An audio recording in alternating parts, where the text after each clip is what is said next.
Hey everyone, and welcome back to my Lilac Hill. Just wanted to give you a little bit of an update on my microgreens, and then also on Friday I went shopping for some seed starting soil and ended up buying a couple more packages of seeds because I just couldn't resist it. But I wanted to show you a little bit about what the shelves looked like in my local hardware store.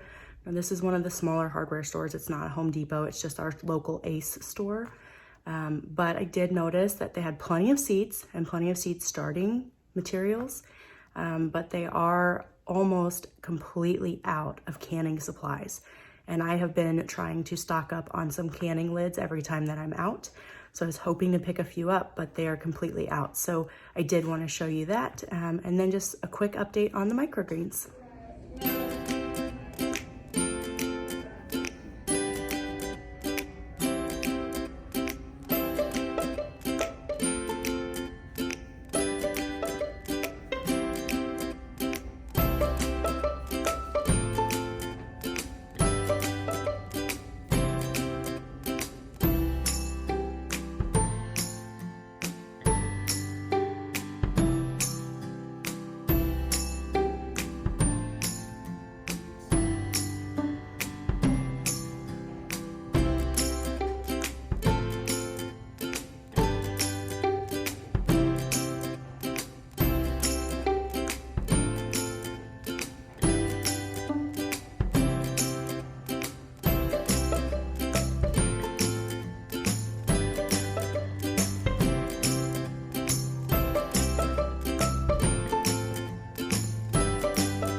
Today is January 25th, so it's 1 week after I started my microgreens, and I wanted to show you how they look.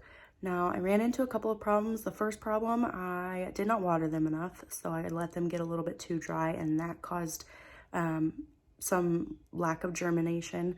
And then also, I realized I didn't do as good of a job at spreading them across the mat evenly as I thought I did. So there's some really concentrated areas and some areas where there's like no microgreens. So it didn't work out the best, but so far it's not terrible either for my first time. So I wanted to show you what that looked like.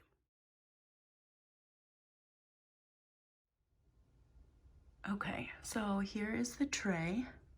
As you'll see, some of them died off because I let them get a little too dry. And then also, I'll take you back over here. You'll see some really concentrated areas and then some kind of bare areas. So that is just due to me not spreading the seed out as evenly as I thought I was. And this is again, letting them get too dry. Now, part of the issue I had was because the tray wasn't sitting very level. And so a couple of the corners did not, well, this corner and this corner really didn't get as much water as it should have. So that they really suffered because of that. But overall, for the first time trying them, not terrible. I will definitely start another tray of a different variety and do a couple of things differently and see the results on that. So these are not done yet. They still have a few days of growing, and I will update you again once I harvest and let you know what I was able to harvest.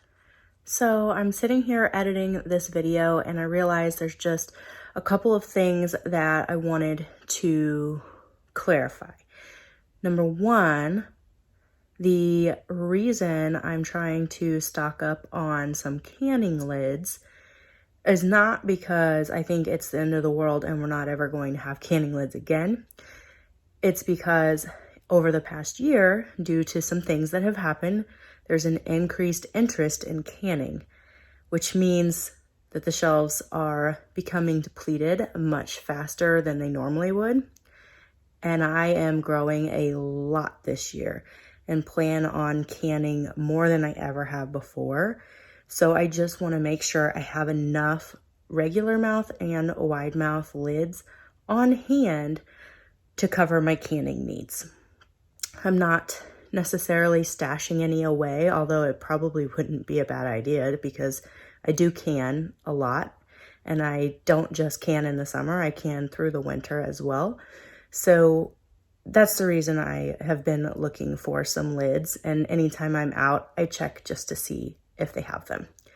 And then the other thing I really wanted to clarify was a little bit more detail on the microgreens.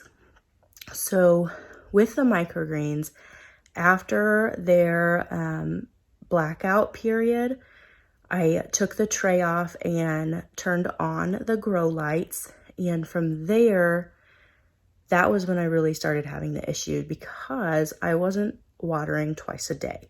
I was only bottom watering one time a day, and that just wasn't enough.